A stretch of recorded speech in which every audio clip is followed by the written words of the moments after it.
considering everything that's going on around us, we do appreciate you made some time in your calendars to talk with us. We have a very exciting presentation today. I'm joined by a very special guest, a friend of our company and someone who's been someone that's taught us a lot about advertising and email marketing. So we're very pleased to introduce Layla Hussein, who is the channel manager at the Motley Fool. And she and I are going to have a conversation about how to successfully use email in achieving your marketing goals. Now, a couple of words before we start and I introduce Layla. First off, apologize in advance. We had planned this to be in a super secure studio with a T1 access and obviously lots of people around us. None of those, unfortunately, can happen today. So we're all in our busy households on very crappy internet with kids screaming right outside the door. So I'm sure most of our listeners are in the same situation, but we apologize in advance if video's not working, if things cut in and out, and even our slides are being kind of shared by two computers right now. The other thing I wanted to point out is that we had prepared some of these materials prior to the current situation that we're in, but I've asked Layla, and we've also prepared that we have some additional information we're going to share in the middle of the webinar that's specific to the current situation that we're all facing around Corona. And I thought it might be interesting to share some real-time data that our company has collected over the last 3 weeks. And so as we get through our presentation here, we'll include that. And finally, I hope you are near your computer and not just hearing, but can access as well, because we will have a poll or two that we'll ask everyone to participate in. And that's a great way for us to make sure that our audience is still with us. At the end, we'll take some questions, but all through the webinar, you are welcome to use the chat functionality where you can submit a question online, and we'll have folks reviewing that and then presenting those questions at the end of the webinar. We will also be recording this webinar, so please be aware of that. And of course, if you would like a copy afterwards, we'd be very happy to make that available.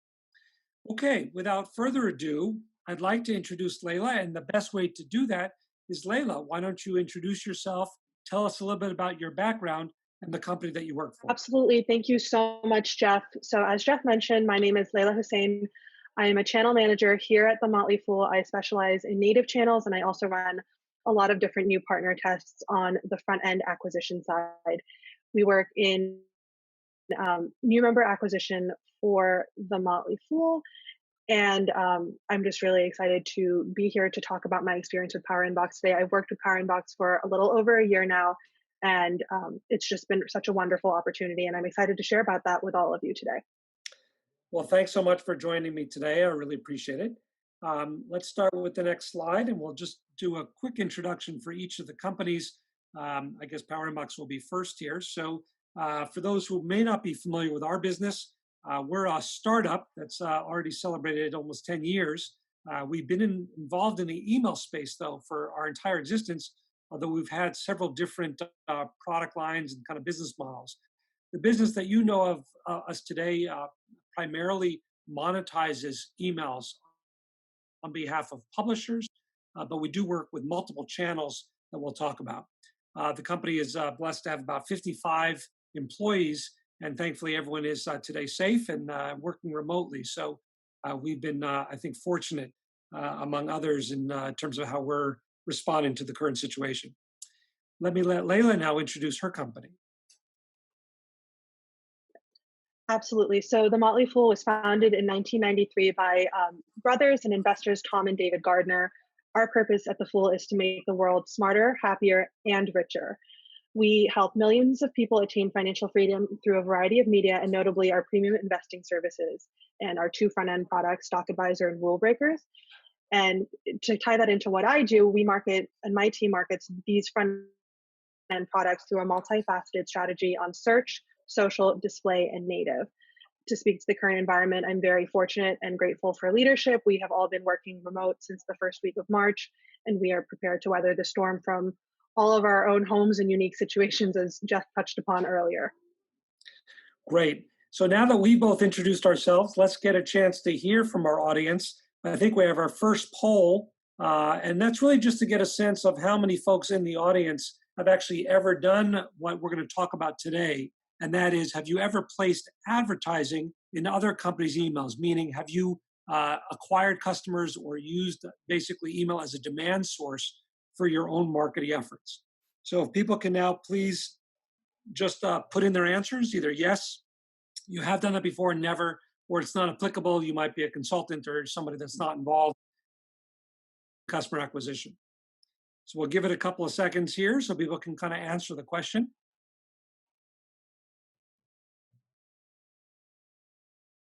And Renee, whenever you feel like we have enough answers, you're welcome to go ahead and publish that result so we can see it. But there we go. Okay, so 64% of you have had some experience. It looks like one has not, and there's a couple NAs. So we can close that, and we'll go to the next slide. Great. So what we want to do is first establish a little context for those, I know it might only be one, but for those who might not be aware of kind of the benefits of email, we wanted to just start with laying the foundation here.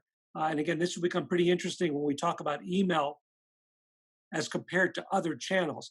Layla, as she mentioned, is responsible for acquisition on the native style, and so that would be more than just email. So let's just talk a little bit first about email, and then we'll let Layla kind of share her experience using this channel. For those who might not be familiar, email continues to kind of be seen as a preferred channel by marketers for where they can acquire new audience, and that's because it's a very sticky channel. It's one that has a high return and typically is seen as a very, very strong source from a referral point of view and kind of high ROI. In fact, one of the benefits, we go to the next slide, that email really represents is that it's a way to get an identity of an end user that doesn't change if that user uses several devices or even upgrades their device. If you think about your email address, it stays with you no matter what phone you're using, no matter if you're on a tablet or on a desktop. And it's something that users have given permission to, so it becomes highly engaging as opposed to, let's say, a cookie-based way to identify, which could be shared on a computer, does not last across multiple devices, and obviously doesn't last when you upgrade. And ultimately, as we've seen from the industry, cookies are going away. So being in an environment where you can identify an end user through something that is persistent and consistent is going to be the way we believe the future is going to go. And we've asked actually to share some data from the field. We had a survey that we asked people about how they felt about content in email and specifically about seeing advertisements that were personalized. So in just a second, we're going to ask Layla about how they approach the types of ads and creatives that they use. What we found very encouraging is over 50% of a panel of 1,000 people that we spoke to a couple months ago, and we asked them whether or not they were comfortable with personalized ads. Over 50% said that they strongly agree or agree. And the reason why that's so important is from their point of view, they're comfortable that advertising is what allows them to get content for free. Over 80% of end users would prefer not to pay for content, but instead see ads, and they're comfortable with those ads. And in fact, we just go to one more slide. We can see that for most people, the ads they'll click on them as long as they find that they're relevant. So over 60% find that as long as the ad is well placed, if it's targeted, then they'll click. So what we're going to talk about now is really how does a leading advertiser like the Motley Fool use this channel to achieve their marketing objectives. So Layla, if I can start with that, let's just open it up here. Talk a little about what your objectives are when you think about the different channels, and then specifically, how do you see email play within those objectives? Yeah, absolutely. So in terms of speaking about all channels, it's really hard to say because every channel is its own living, breathing entity, so to speak. So they have their own goals, their own KPIs, and different levers that we can pull. But to speak about email specifically, and more specifically to talk about Power Inbox, we really use Power Inbox for our prospecting campaigns, for top of funnel marketing. It's a great opportunity to test new campaigns, new messaging, new styles, new strategies because the audience is so green. We tend to skew towards topical marketing messages, things like AI and 5G, and tease those sort of stock picks. And sometimes it ends up meaning that we skew less brand focused, or we rely less on the Motley Fool's brand recognition because our messaging is so topical and it converts so well with users on email that that's kind of where we test to newer audiences that may not be familiar and may not be retargeted or have visited our site ever before.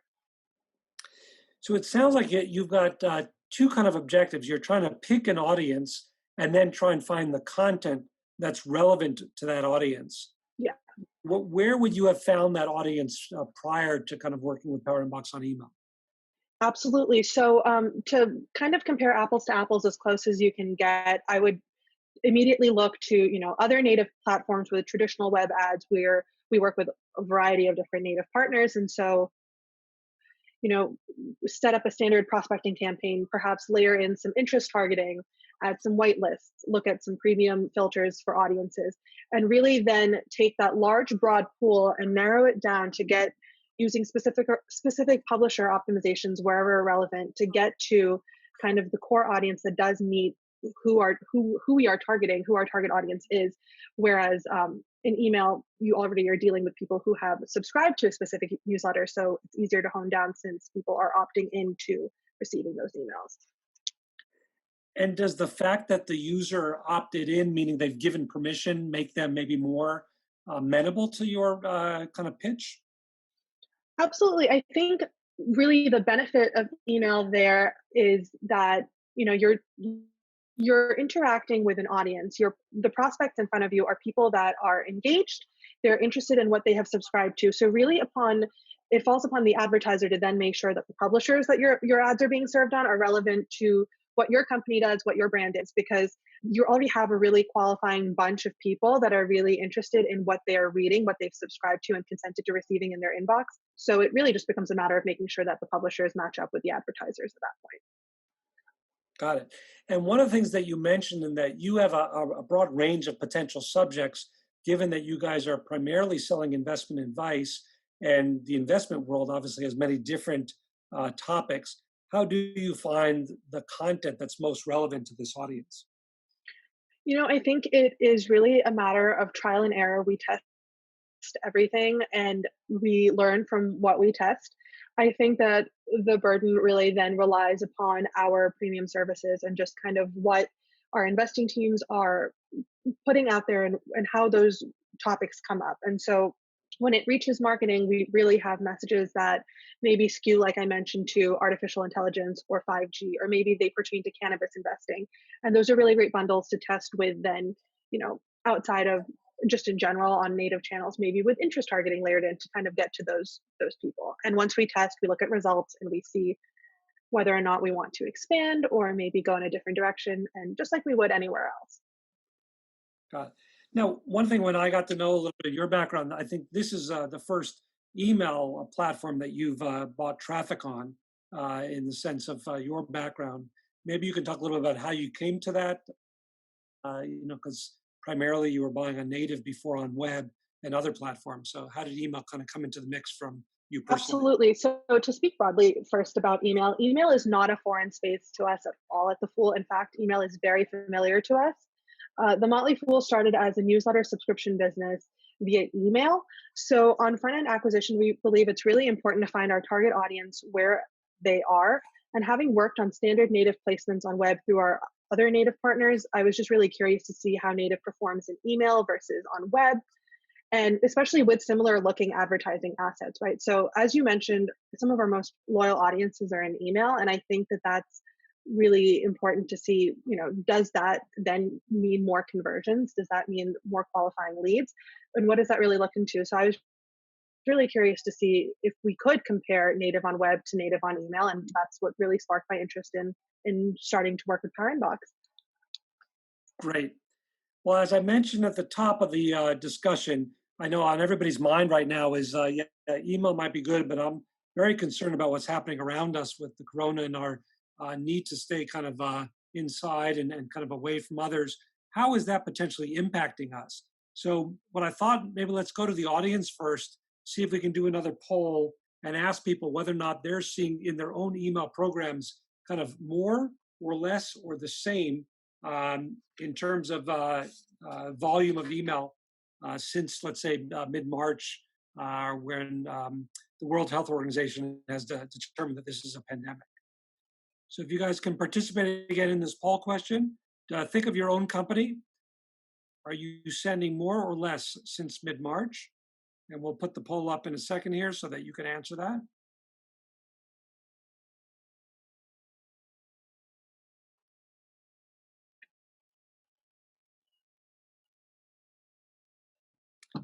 We're not seeing the poll yet.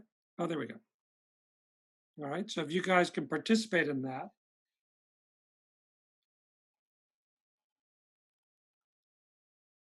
And if you could just show your put in your answer, and then Renee, once we have enough responses, we can publish that.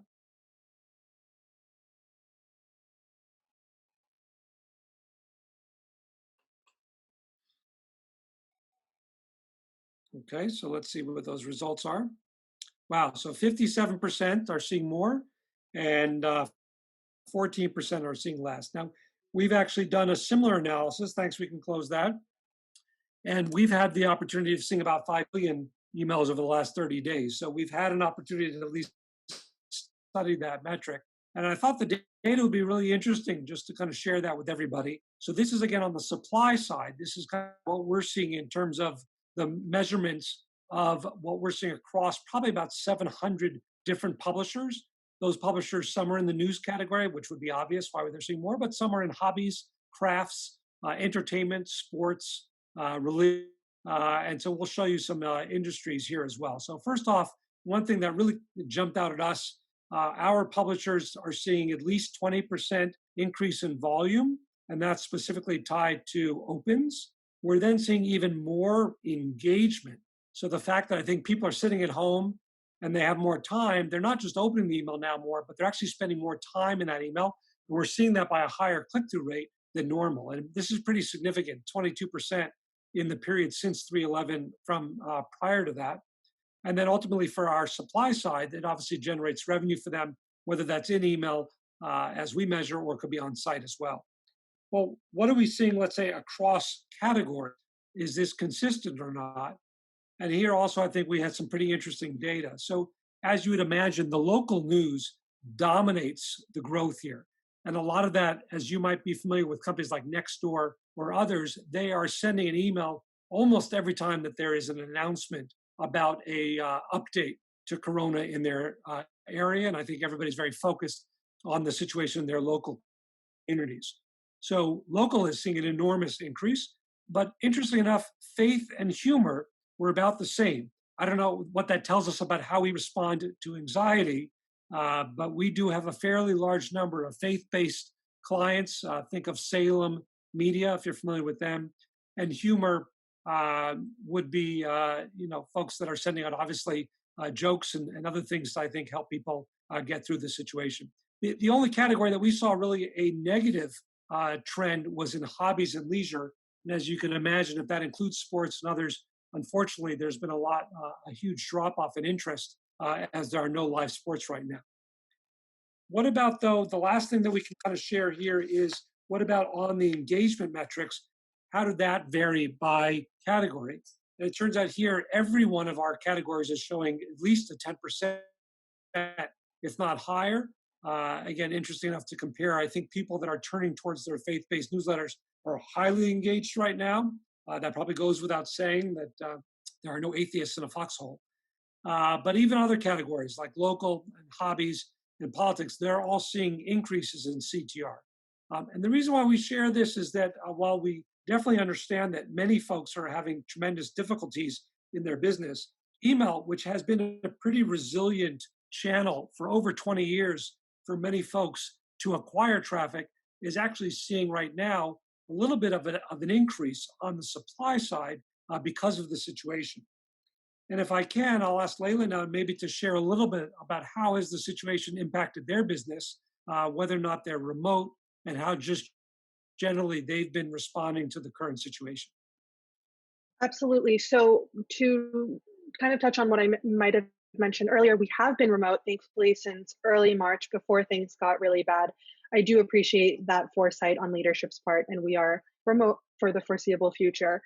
In terms of our current business, the only thing that I can really speak to is just the emphasis on how we've all really been able to adapt, whether it is our member services team or marketing or office operations, and just everyone taking to our new environment and where we collaborate on Zoom. And I'm just really appreciative of being able to connect with everyone that I would connect with in the office on Zoom. And I think that our members are surely appreciative of that as well. And in terms of, we're going to talk later about results, but if you think about the channel, are you seeing anything different in terms of the supply? Is this growth that you guys are seeing now an opportunity for you potentially to increase budget or change maybe the way that you're attracting these prospects to your website? Absolutely. I think I can just really quickly speak to the fact that any in supply, as long as it's qualifying and those publishers are ones that work well for us and for what we do, is always a great opportunity to test.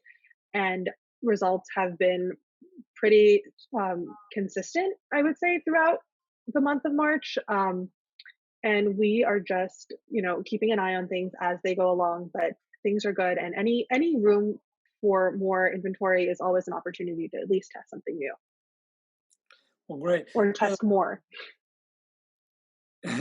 you did mention publishers, and I'm curious if you don't mind helping the audience understand, how do you find the right publishers? How do you pick the right supply? You said it has to do with quality, but how do you measure that?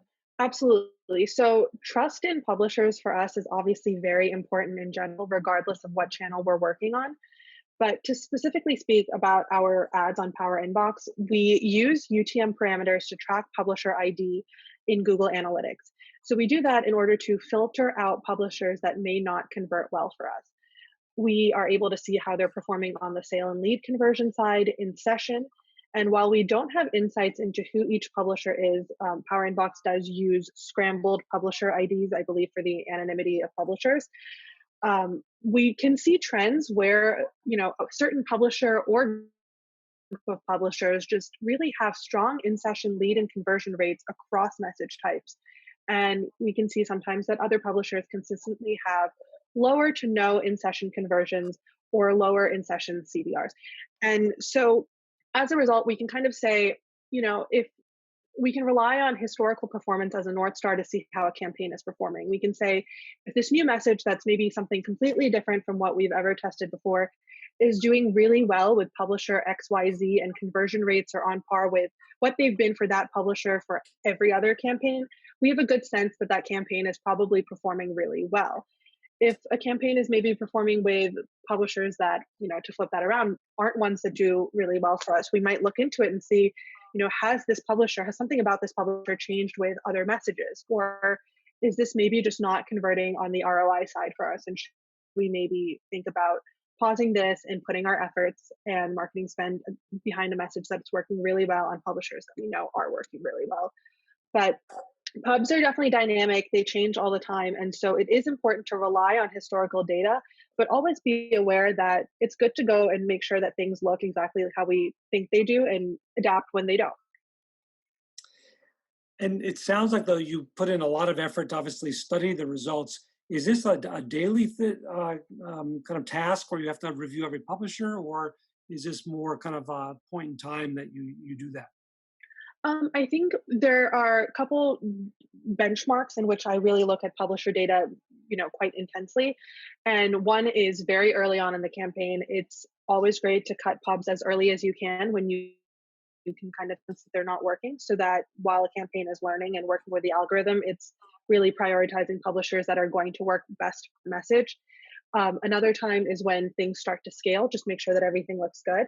And then we all have experience when a campaign that has worked might stop working as well as it has in the past. And that's another really great time to go back in and make sure that everything on the publisher side still looks good. If there's any optimizations or any cuts we want to make, if we want to maybe pull back because we're spending a ton with a publisher that's just not converting, we can do that at that point as well. So it's definitely not a daily task. I wouldn't even say a weekly task, but it is one of those levers that we can pull in order to make our campaigns really healthy and really strong.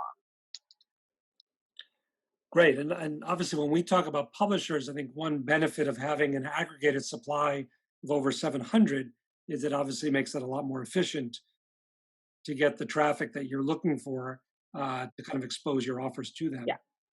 Uh, Apart from publishers, though, let's talk more generally about audience targeting. How important is that to get that precise audience targeting and to kind of really find who your ideal customers? What types of tools do you have available to help you identify the audience that would be appropriate for your offer?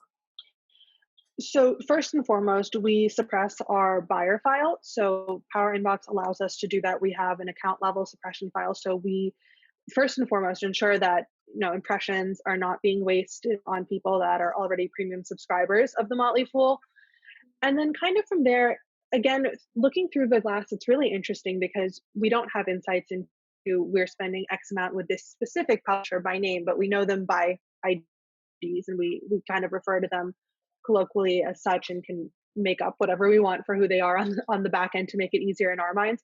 But to find audience in that sense is really interesting because we're not doing a retargeting strategy on Power Inbox. We're not trying to find the people that have visited our site, that have been on one of our order pages, that have completed a lead conversion on any one of our landing pages. We're looking for people that top of funnel, pretty green, maybe not very familiar with the Motley Fool in general or relatively new to our marketing.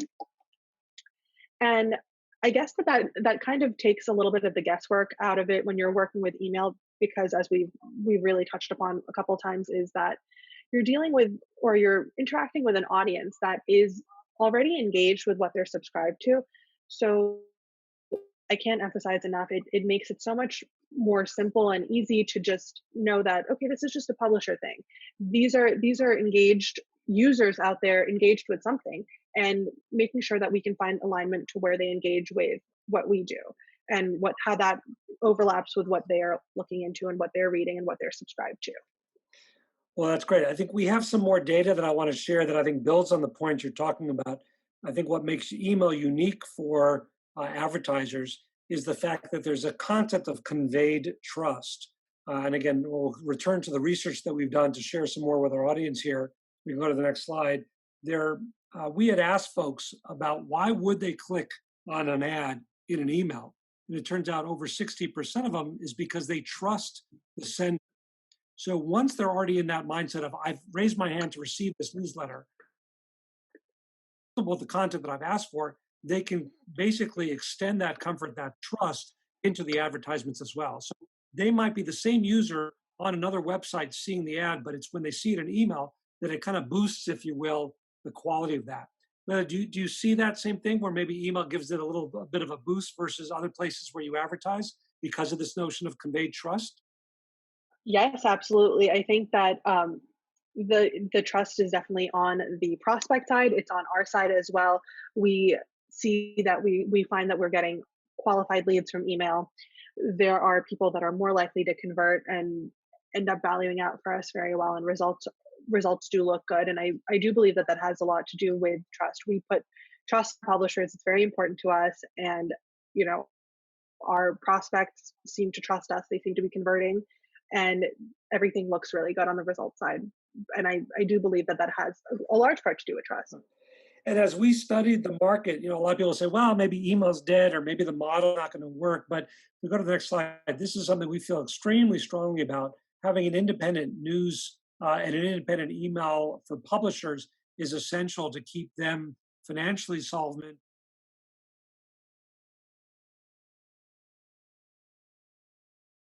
The prior, and obviously everybody always says that they're going to send more. So there's very few channels that can talk specifically about knowing the audience will continue to be there and grow because the publishers do control the frequency of send. And as this period that we're living through right now can attest, it still is seen as an extremely trusted channel, one that end users return to, have confidence into what they're seeing, and plays well to the results that advertisers get. This is informal data, but I will share that we've read, hopefully everybody has seen that on social media platforms like Facebook or Twitter, while there's been a surge in traffic, there's an enormous decline now in advertiser spend. And so far, from what we understand, we have not seen that same decline on the email platforms that we're familiar with. So email is not just be seen as a safe haven or a safe harbor right now for users and for publishers, but even for those that are looking to acquire traffic during these times, they're finding email still to be a good place to invest. Well, with that, let me see if I can kind of now open up to our last poll, which is just to ask the audience whether or not you're likely to begin advertising email after hearing Layla and some of the success that the Motley Fool has had with this channel. So this is our last poll. I'll ask you guys just a second here to give us a yes, no. And then we will have time for your questions. So there is a place to submit your questions online, and we encourage you to do that. But let's do the poll first, and then we'll go to the Q&A. Great. So if you could answer the question, are you likely, the same, or not likely? And again, if you were an NA, you can fill it out however you like, and then we'll publish the results on that.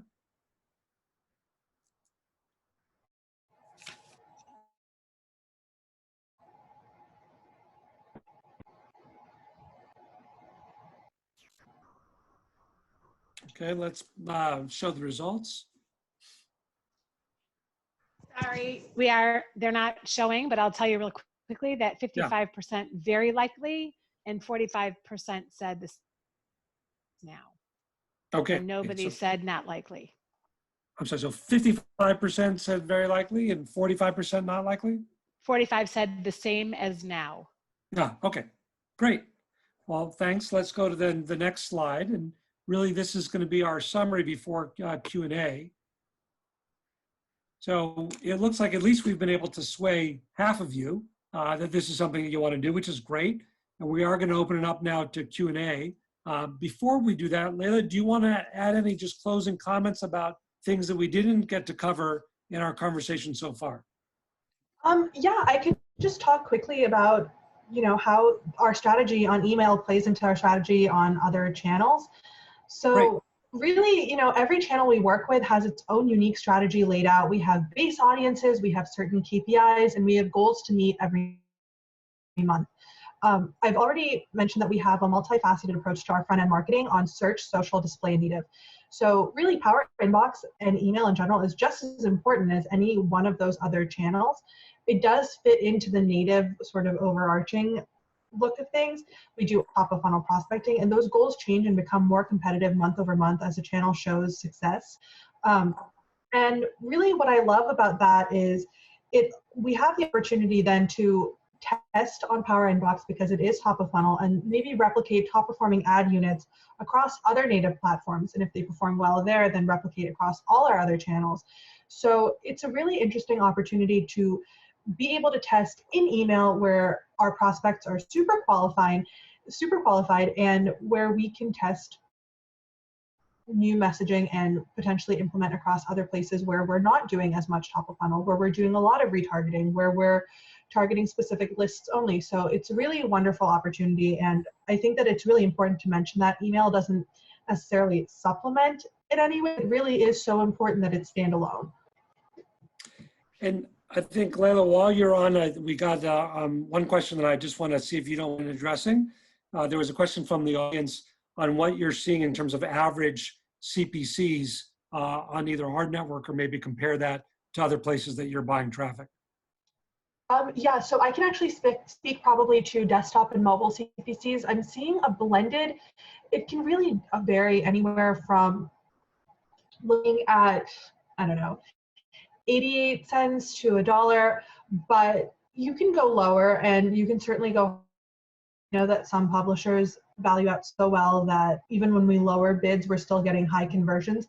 So that might be something that's more on the side of who the advertiser is, how they're managing the channel. And it really depends. I've seen delivery as low as 75 cents. I've been as low as 35 cents in some cases. So like with any other channel, it really depends on the inventory and how aggressive you choose to go. And I can just add, I appreciate you obviously sharing that. On our network, what we tell folks that are interested is that we can see success even in bids at the 15 to 20 to 25 cent level.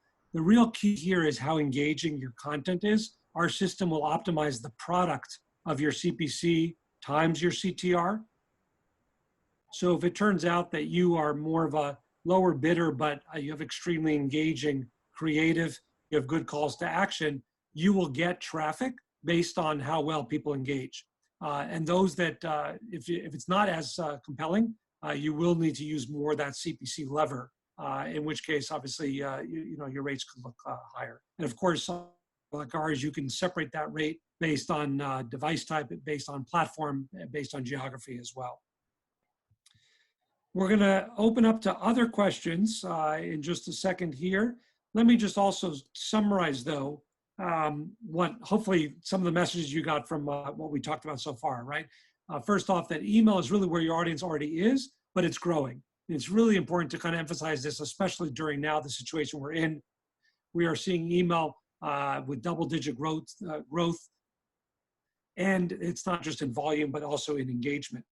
The benefit of the platform is it allows for precise segmentation and targeting. As Layla talked about, this is a unique place where you can do a direct match between the interests of the audience you'd like to target and what they're already reading, what they're already engaging with. And ultimately, it is a complete ROI-driven channel, meaning you can set your objectives. If you're spending to that objective, there is really an unlimited capacity for you to get traffic. And if for whatever reason it's not meeting, you can just as easily also unwind that as well. On our platform, as an example, we do not have minimums. We do not have any kind of requirements for a certain amount of spend, so you can try it out with even an initial IO. Let's now turn to QA. I'll give a couple minutes for people to type in their questions, and then I'll throw those out to myself or to Layla.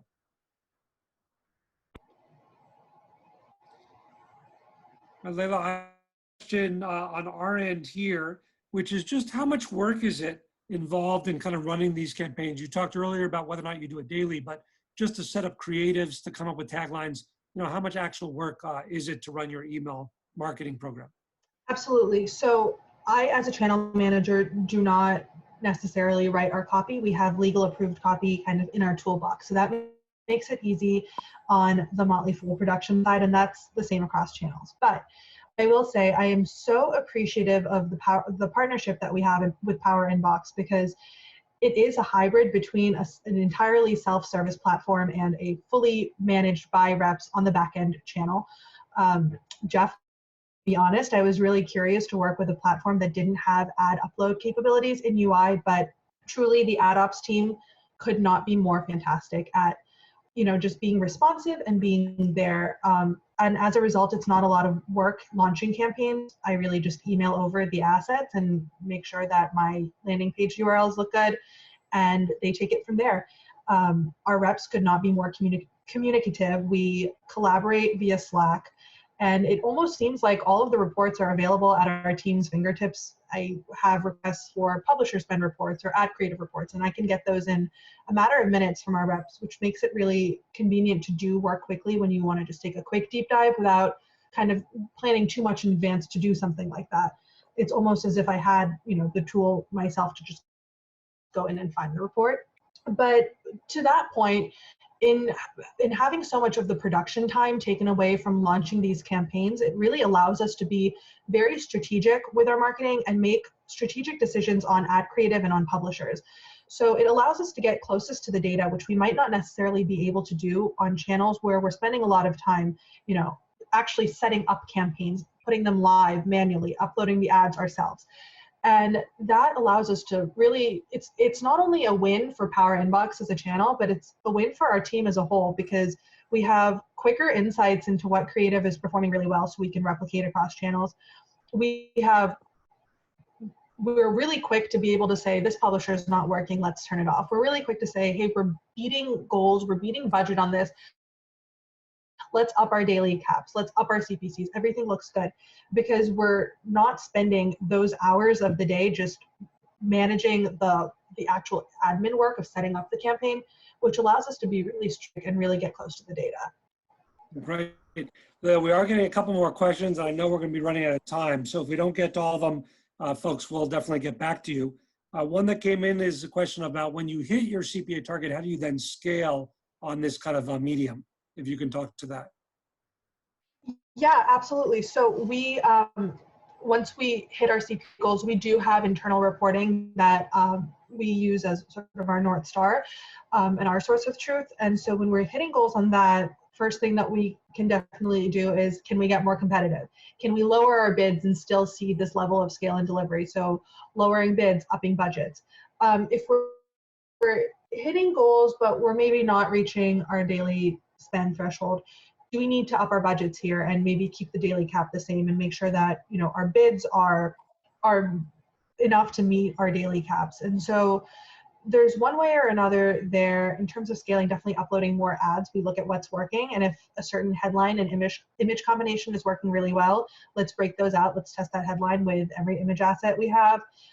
Let's test every image we have with that headline, or every image that's in that campaign. Really, let's be realistic. But it's any one of those ways. So just like we would with any other channel, really. Okay, and I think we have time for one more, if I can ask. When you're just giving general advice to brands who are considering advertising, what would you say to them if they're considering entering into channel? You know, as sort of a marketer for your respective companies, you know your own target audience best. And I can really say with pretty strong conviction that everyone checks their email, and many of us subscribe to at least one newsletter. So you're interacting with an already engaged audience, and really just the quality of placements in email and the share of voice in those email placements is so great, because there's a lot of noise on the web that could potentially lose prospects, especially in native. They might happen upon a page that they didn't really expect to, and maybe you're losing them because your ads are served on that page. And maybe you're interested in what your ads are about, but the content of the page has lost them. So email really hones in, and it's a really good place to have a strong share of voice, and it's a really good place to find engaged prospects. And it's definitely worth a test.